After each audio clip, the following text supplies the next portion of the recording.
performance pre!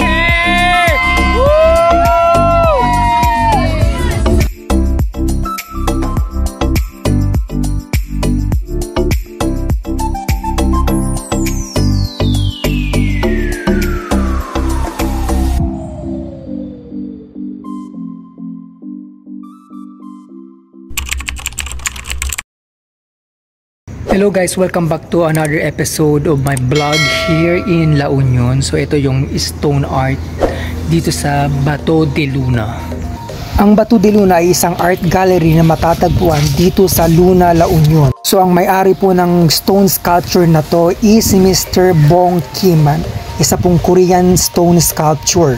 So alam nyo ba guys na totoong isda to na piniserve at binibenta nila sa halagang 5,000, 3,000, depende po sa size ng isda na to.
Ang laking egg dito guys, so para siyang na-hatch.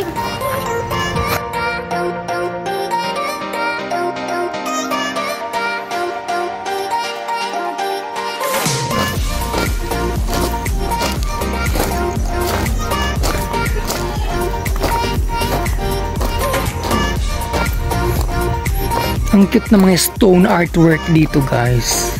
Look at this guys.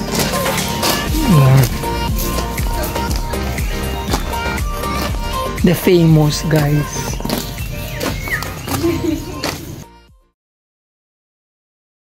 Guys, ito yung Bantayan Tower sa Luna, La Union. So inuulit ko guys, ang lugar na to ay matatagpuan dito sa Luna, La Union. Ito ang tinaguriang Bantayan Tower o Watchtower dito sa La Union na may mahigit 400 years old nang nakatayo. Ang function po ng tower na to is para maging lookout point sa mga approaching dayuhan na gustong sakupin ang lugar na to. So this baluarte guys also serves as communication tower during World War II.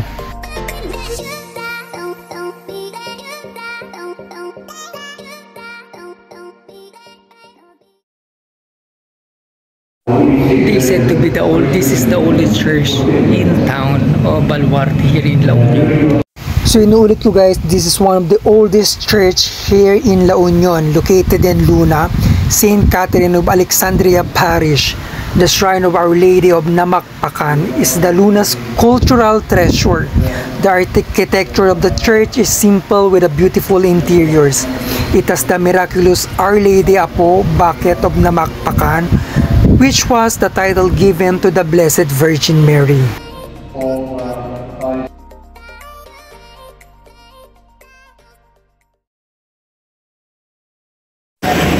Nakarating na ako ng Boholo ngayon. May man-made forest din pala dito sa La Union. Halos the same pero mas matatayo kung nasa Bohol. So this man-made forest guys ay matatagpuan along Balawan Road, La Union.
yun. Malaki naman.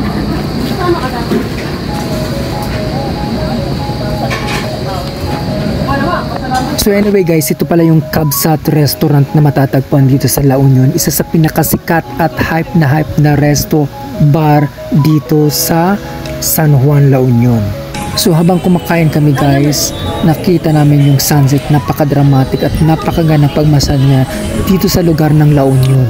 So masarap ang pagkain dito guys. The servings is very generous. Then the price is right. Medyo pricey ng konti but kaya naman. Then the sunset is literally amazing look.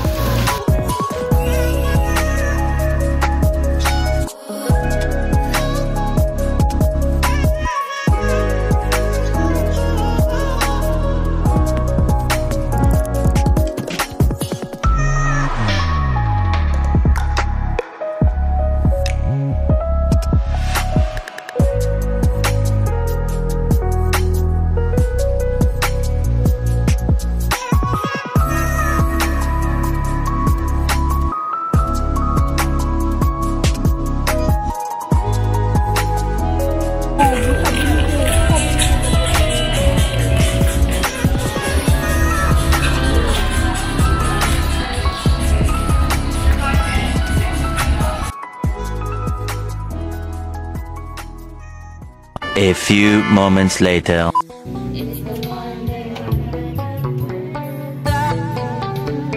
So ayun, tumagay muna kami guys para malesa ng expenses namin. Once na pumunta kami dun sa mismong mga kilalang bar sa San Juan like Flotsam, Jetsam, and any bar na makikita doon sa lugar na yon. So ngayon, napag-isipan namin na ganito na lang muna ang setup. Charis lang. So, ni sagay sa kanila wala akong kakilala and pwede naman palang sumaya ang iyong buhay at tumawa ka kahit hindi mo kilala yung mga kasama mo. Ganito kagulo guys. So kung gusto nyo magpabook at pumunta ng La Union guys at gusto nyo gantong vibes at kakulit at kagulo yung inyong itinerary, dito kayo sumama sa core na to kay Matt Hurley guys. So mapapawi ang iyong lungkot pag ito ang mga kasama mo. So what are you waiting for? I-book nyo na po siya. Hanapin yung Matt Hurley.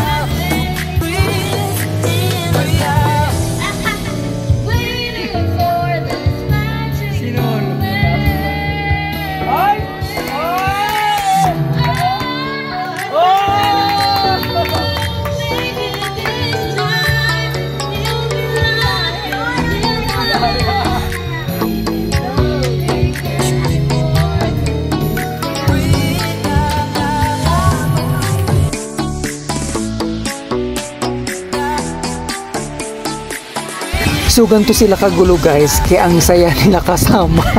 Kahit mag-isa ka lang, talagang may enjoy mo.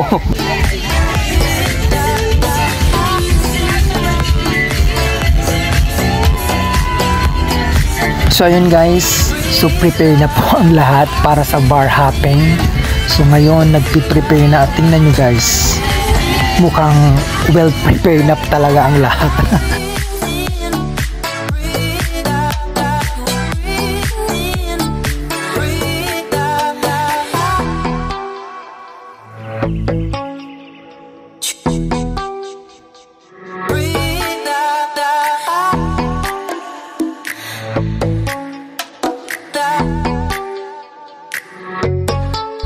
Hey, party guys! Look! Nag-uumpisa pa lang. Nag-uumpisa pa lang daw. Flotsam here. So we are here in Flotsam guys. The party place here in town.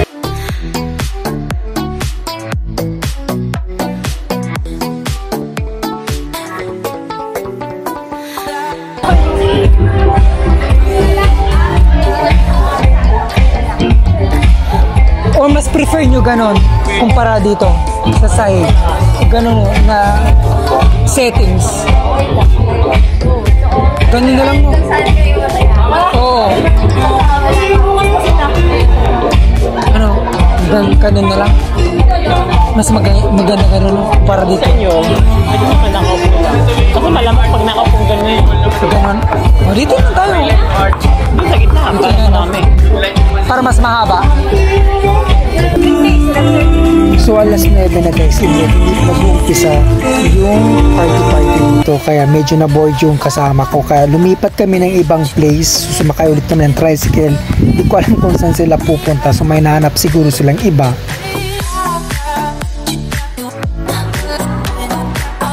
So napadpad kami guys sa Hara Bar.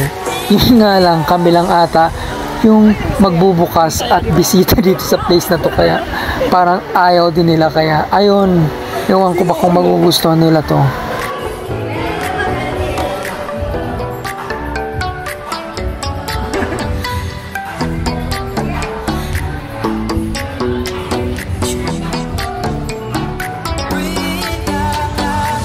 Ayan na.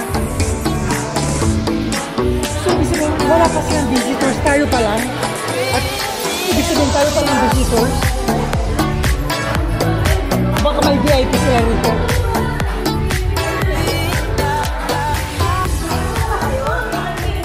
Kaya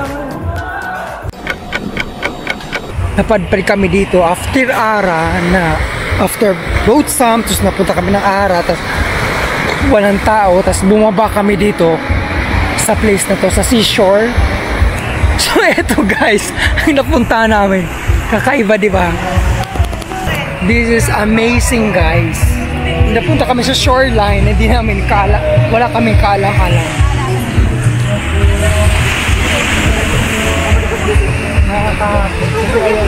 Kita nyo yung waves. Pwede pala dito. So ang ending guys, so napadpad kayo sa shoreline na wala kayong kaalam-alam kung saan kayo pupunta. Yung nagsayang lang kayo. Uy! Dito ha? Dito gusto nyo? Kayo. So ang layo na napuntahan namin guys, umikot kami and then ito lang palang magugustuhan. Upo na kayo guys.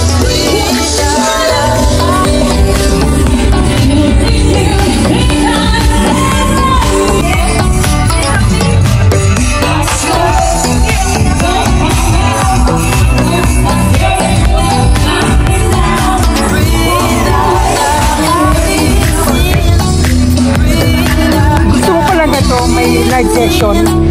Wala.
So good morning guys, so pupunta ngayon tayo doon sa mismong shoreline. So magsiswimming tayo.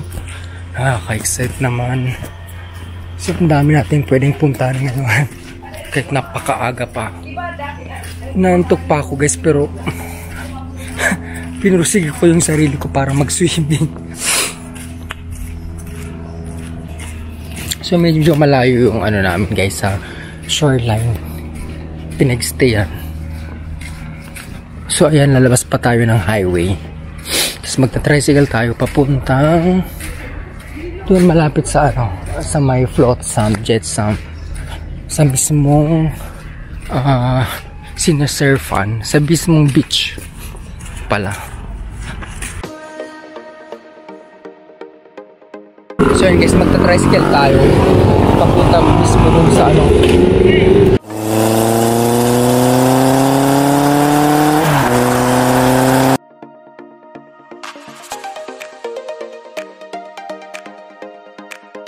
Parang dito tayo napunta kagabi guys, di ba? Exactly, nandito tayo kagabi. Hindi ko maintindihan bakit sikat na sikat tong Elio pagdating sa beach. Napaka-ordinary naman ang ano, place nito. Yung sand, tas yung waves, di ba? Siguro nightlife lang talagang pinupuntahan nila rito. Plus yung surf. Di ba? Ang sarap nga nakuha nating space, di ba? So ayun guys, so tamang tambay muna tayo sa mga mayong over dyan. So ayun guys, pwede pala kayong mag-avail ng surfing training dito. So 600 pesos lang. May natututunan naman kaya. Look at that boat guys. Floating boat. Parang minamandoan niya yung ano, yung nagtuturo. Tama ba yan, sir? Parang ayoko na guys maligo sa dagat. Tinatamad na ako eh. Siguro doon na lang ako sa homestay maliligo. Pa yan. Ito. Oo, ang ganda. May grade 5 na.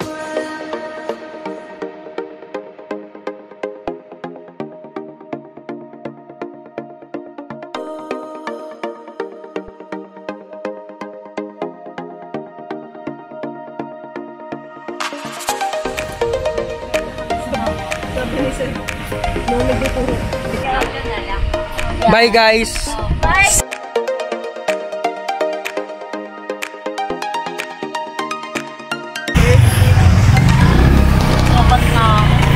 So yun guys, pabalik na tayo ulit ng transient.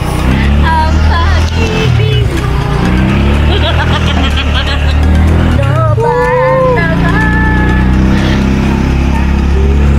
Masaya naman dito sa Elio kahit gano'n naman.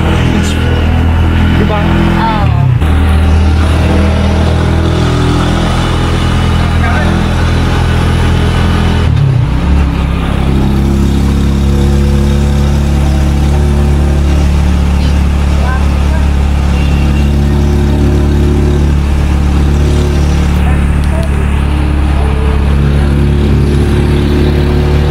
Parang masyadong tahimik yung usap.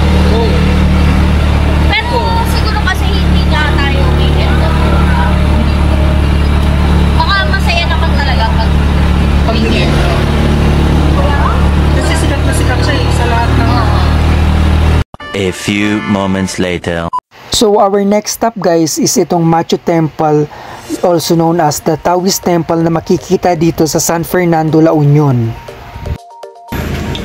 So iilan lang to guys sa mga pasyalan dito sa La Union. Ito yung Machu Temple, tama ba? So ang pinakamagandang Taoist Temple na napuntahan ko is yung nasa Cebu guys. Malaki po siya in fairness, and then maganda yung place, the view maganda. So pag nandito kayo guys, so make sure na puntahan nyo rin ang mga lugar na to.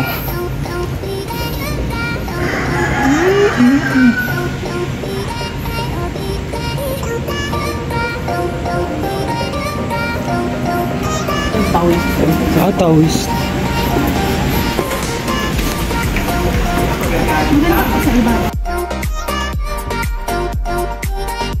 So akyat tayo guys dito sa Bell Tower.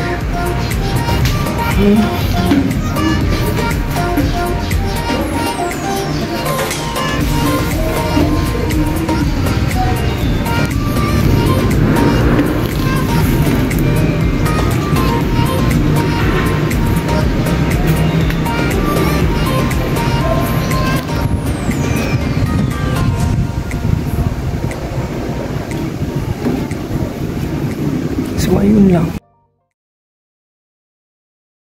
So hello guys, so our next stop is yung grapes farm dito sa La Union. Sobrang daming grapes. Ano.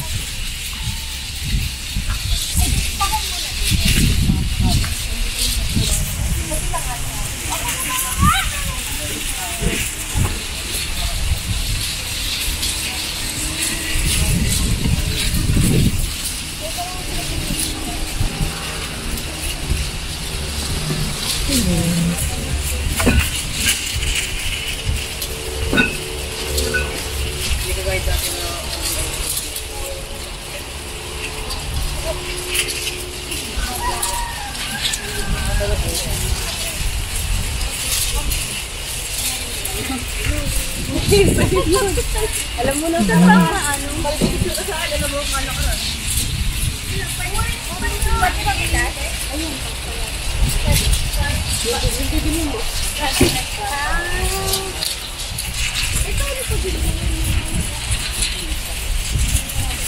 Napakadami guys, oh, kasi grape picking.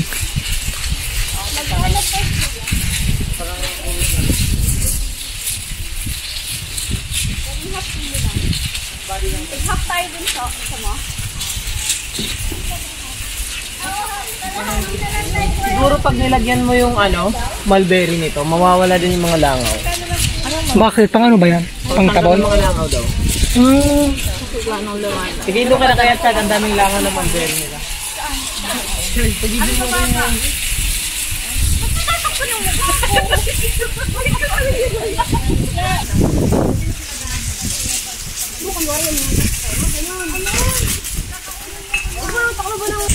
Kumuha ka lang. Guys. Biglas to. Pero yung ulit. 1, 2. Guyo ko to. Gina ka? Oo. Pumindot ka lang na. Pero nasa inyo kung what 100 or ano. Pwede pa sa mapitas. Pwede, yan ma'am. Tikman niyo po yan ma'am. Ay, Beshi. Masarap. Ha? Malutong. Lamay ba to? Uy! Uy, lasa siyang peras. Alam niyo yung peras? Oo. Nasa yung peras? Uy, may basket doon. Ayan guys. Magkano? Magkite. 250 daw ang... Isang kilo. Wala pa niyo pa, ma'am.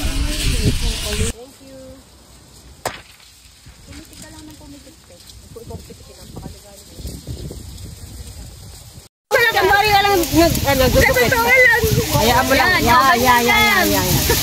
Ang tagal kasi. Sorry